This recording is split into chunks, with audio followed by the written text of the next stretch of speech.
Hey guys, Michael from Copper vs Glass, and in today's video we are checking out the iPhone 14 Pro after 1 year. Let's take a look. Okay guys, so this video is going to be a little bit different to what I normally do here on the channel. I don't have any scripts, I haven't sort of pre-recorded anything at the moment. These are just going to be my overall thoughts and opinions on the iPhone 14 Pro after it's been out for that full 1 year and if it is still worth picking up in late 2023. Now I'm also not going to be going too much into the actual specs of the device itself. I will have a full video in the description below of my review when it first came out, and that has all the in-depth information with regards to the chip, cameras, and just the internals of the device. This for me is more so living with the phone for a year, how it's held up, and if it's worth it. So first thing we have to talk about is of course the build quality. Now for me, the iPhone 14 has actually held up extremely well over the last 12 months. Obviously you have the Corning Gorilla Glass on the front and also on the back with the ceramic shield, and in general the glass itself has held up extremely well. Now for me, I actually haven't dropped my phone and I do usually use it with a case or even a screen protector, so it has had some nice protection over that full 12 months, which to be honest I think a lot of people do. So for me, I'm not really going to be describing scratches on the screen or issues with the body because there hasn't really been any, because I've had that protection on there, and for a lot of people I do think they do use a case and a screen protector, so over a long time it's going to hold up pretty well. However, normally in these videos I have really nice glamour shots of the phone, shiny sides, really nice clean screen. In this video I haven't cleaned the phone at all. I've been using it pretty much all day, and this video, all of the background stuff that you're going to be seeing on the device is how the phone actually looks without using a microfiber cloth every 5 seconds. So what that does mean is the stainless steel sides pick up a ton of fingerprints. Now yes, it does look pretty nice, it does feel like a piece of jewelry, but in general it doesn't look amazing. Obviously with other devices they do have a matte side rail, and even the new iPhone 15 Pro does have that titanium side that is more of a matte finish, whereas this one is a super glossy, super mirror finish stainless steel, and it's not the best material. Over time fingerprints do make it just look not very nice, and it has a kind of really gross feel to it every now and then. If you're out and about or it's a sunny day or you've had it in your pocket for a long period of time, taking it in and out and actually using the device, it just kind of feels a little bit strange from time to time. It's not that pristine, clean feeling that you would expect from a $1,000 device. And that kind of goes for the camera array around the back as well. While yes, it does look nice and the camera quality we will get onto, it's extremely big. It does stick out quite a lot, which means even if you do use a case, when you take it in and out of your pocket, throw it in and out of a bag, it's going to pick up tons of dust and lint, and again that does show over time. Now don't get me wrong, you can clean the lens side of things very easily, but in terms of actually getting into the camera housing side of it, that's always going to have dust particles in there, and that's just part of having an iPhone, I think. It's pretty similar to on the Google Pixel line of devices with the sort of camera bar along the top. That also picks up dust because again it just protrudes from the device and it's expected over time. And a lot of people also have scratches around the lightning port on the bottom, but for me, and of course we will get onto battery in a moment, I haven't ever actually used the lightning connector on the iPhone 14 Pro, and yes, the new iPhone has USB-C, but for me I don't really mind too much because I wirelessly charge everywhere. I've got a wireless charger on my desk, I have one by my bed, I have one in the car, and if I go out and about or go to someone else's house for example, I do take a wireless charger from Anchor with me instead of using the wired option. And again we'll get into how that's held up for the battery side of things later on in the video. And then of course with the iPhone 14 Pro we do have the screen with dynamic island, so how's that held up over time and has it actually been any use? Well, the Super Retina XDR OLED 120Hz HDR10 Dolby Vision screen has held up extremely well. It can reach 2000 nits peak brightness, so when you're out and about and outside, you have no issues viewing this screen whatsoever. Now, it does come in at 6.1 inches, and for me, I do prefer this to the max version of the phone. I do just like being able to reach all of the corners of my device without having to use two hands every single time. Now, again, not really going too much into the stats of the screen. The resolution looks nice, the clarity looks nice, and the colors are pretty much perfect. Now for a lot of Apple devices, whether it's their laptops, dedicated displays, phones, tablets, I think they have some of the best displays out there. Now don't get me wrong, they're not super punchy like you get on a Samsung device for example, and the colors aren't as muted maybe as what you get on a Pixel device, but in terms of true to life and if you're editing photos, videos, or just in general viewing any content, you're going to be getting it exactly how that creator intended it to be. And then of course we have the dynamic island, and for me, I haven't really used it at all. Now don't get me wrong, it's nice for glanceable information. If you're using Spotify or you're using Google Maps Maps, for example, it does have information up there. For me, my local area does have parking where you can pay on an app, and then it displays how long you've got left in the dynamic island. Again, kind of cool, but it's also just a notification at the end of the day. Now, don't get me wrong, it is good for some things. You can get some specific apps that really take advantage of it, or some that are just for fun, like having a cat on the top of the dynamic island all the time, but it wasn't super useful. And for me, the main reason was the actual positioning is not amazing. For me, using a device and having to go to the very top of the screen to access any information isn't the kind of best place for it, in my opinion. It's also not super consistent in regards to actually touching the dynamic island, whether it does open the app, show a widget, or just do nothing at all. It can be a little bit finicky from time to time.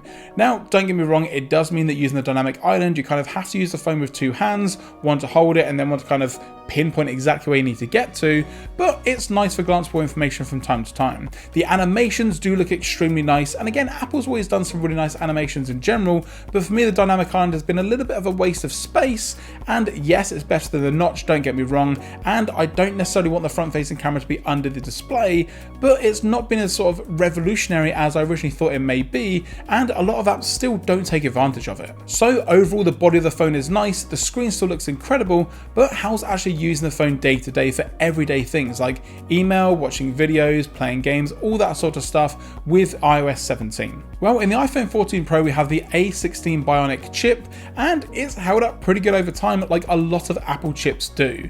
Even something like the iPhone 12, the iPhone 11 still holds up well over time and can still get the latest version of iOS 17 on the devices as well. Apple's always been really good at sort of long-term use with their phones, and I think that's going to kind of progress moving forward. Even if right now today you bought even the iPhone 13 or the iPhone 12, that's still going to last you a good sort of 5 years from today, so the iPhone 14 Pro is no different. Even if you go and pick up this device right now, it's still going to last you an extremely long time, still hold up well over time, and of course get those super nice updates for long periods of time. Playing games on the iPhone 14 Pro is extremely good, and I've done a ton of videos which I'm going to link in the description down below of gaming on the iPhone 14 Pro, but in general it holds up well. You get high frame rate, the graphics look good, and yes, with newer iPhones you get ray tracing and things on the iPhone 15 Pro, but for me it's not really my main place to play games. Obviously with the newer iPhones we're getting Resident Evil, Assassin's Creed Mirage and other sort of high-end games, but for me I'm pretty okay with just playing some very simple, fun, time-consuming games on my mobile device from time to time.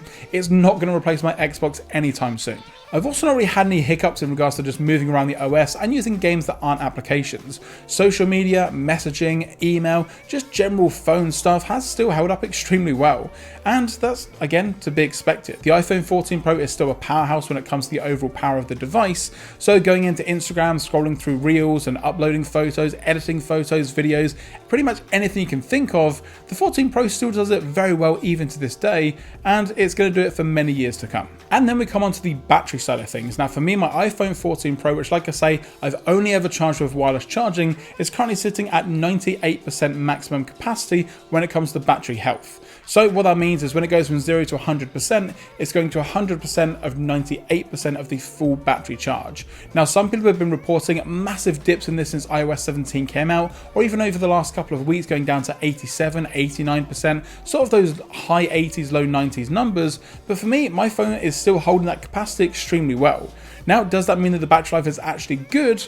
Well, it kind of depends on what I'm doing day to day. For me, if I'm just using the phone normally for messaging, email, and just time to time taking the occasional photo or video, the phone will last me a full day, no problem at all. Now, again though, for me, I do have wireless chargers everywhere, so I'm not sort of consciously charging or not charging my device. If ever I'm sat down, it's usually on a wireless charger. So for me, my battery life and how good it is isn't really a real life example because I never really get it too low in all honesty. However, if I am away from the house for a long period of time, it does drop kind of quick depending on what I'm doing. If I'm out shooting a ton of video, a ton of photos, and I've gone for a day out for a specific reason, then yes, the battery life will definitely fall, and if I'm getting up at around 7:30 in the morning, by maybe around 5 PM or so, it's nearly dead because I've used it for a very long period of time. Same thing for gaming. If I am doing longer gaming sessions, for example, if I do want to kind of dig into a game a little bit more and play it for a little bit longer, then again the battery life will drop down pretty consistently over over time.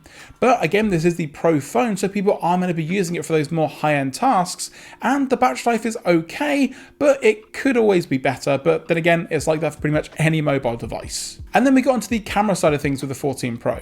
Now, of course, the camera hardware is extremely good and it's going to hold up over time, so I've taken tons of photos with the 14 Pro. Pretty much every single video or photo that I've taken over the last sort of 11 months have been with this device. Now, that's not to say that it's perfect. Sometimes the HDR is a little bit strange, sometimes skin tones don't look great, it does have sort of a green tint to the majority of photos, but again, it's a Pro phone. If you're a Pro user, you're probably going to be editing some of these photos anyway, so you can make them look however you need to. Obviously, you've also got a ton of versatility with the ultra wide lens, the wide, and that 3x telephoto to pretty much get any shot that you need to in any situation. And then of course the video side of things with the iPhone is incredible. For me, the iPhone is still the king when it comes to smartphone videography, and the iPhone 14 Pro is no different. Doing 4K 60, 4K 30, ProRes, slow motion, cinematic, it all looks incredible. And of course I'm going to throw up some examples for you guys now in regards to some photos and videos that I've taken over the last year.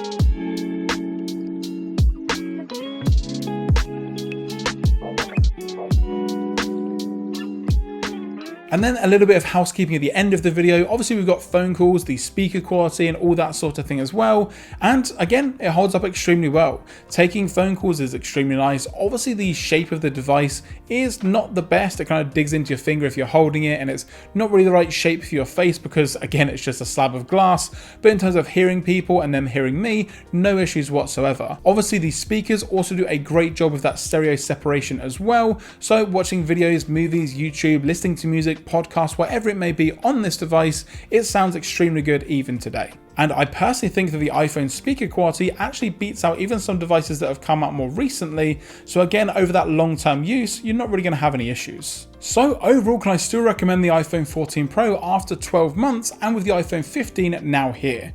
Well, yes, but it comes with some limitations. And what I mean by that is Apple devices have always held their value extremely well. So for example, some trade-in places in my local area or buying secondhand, if you get a really good quality iPhone 14 Pro, you're still looking at maybe £800 or £900 to buy that device. And then if you step up ever so slightly, you're then in iPhone 15 Pro territory at brand new. And of course, Apple have also discontinued the iPhone 14 Pro from their lineup of this year. You can still get the 14 and the 14 Plus, and again, they're coming around at $699 and $799 respectively, but I would kind of avoid those for the meantime because the iPhone 15 standard is such a jump up compared to last year's model. So I can still recommend the 14 Pro in late 2023. Now, of course, I am going to be doing some dedicated videos on the iPhone 15 Pro in that natural titanium color, and we'll be looking at the build quality and the overheating issues that have been wildly reported. So again, do subscribe for that video moving forward. But if you're looking for more of a sort of stable phone in regards to build quality and overall stability of the chipset, then again, I think the iPhone 14 Pro is definitely a winner. You still get some great cameras, an amazing screen, great build quality, and you've also got years and years of accessories and cases for the 14 Pro, not to mention some amazing lightning accessories that you now can't use with the new lineup. Now, again, a lot of people are talking about USB-C moving sort of forward and being the future of ports on the iPhone, but let's not forget that millions and millions of people still have iPhones with lightning connectors, and they've got maybe some accessories and things or specific chargers or docks that they won't be able to use moving forward, which now are probably going to be dropping in price ever so slightly. So if you do want to get tons of accessories for an iPhone and don't want to pay sort of maybe higher dollars in, you know, the Apple Store or Amazon, then again, Lightning accessories may drop in price moving forward. But that's going to do it, guys, for this video on 1 year later with the iPhone 14 Pro. Like I say, I'm still going to be using this device for the next couple of weeks while I wait for my iPhone 15 Pro to arrive, but then of course I'm going to be doing full unboxing, comparisons, long-term review, and giving you guys my overall thoughts and opinions on the latest from Apple. If you're not already subscribed, now's a great time to do so. And once you hit that subscribe button, don't forget to turn on notifications so you're notified anytime I post a new video here on the channel. If you did enjoy this video, be sure to give it a thumbs up down below.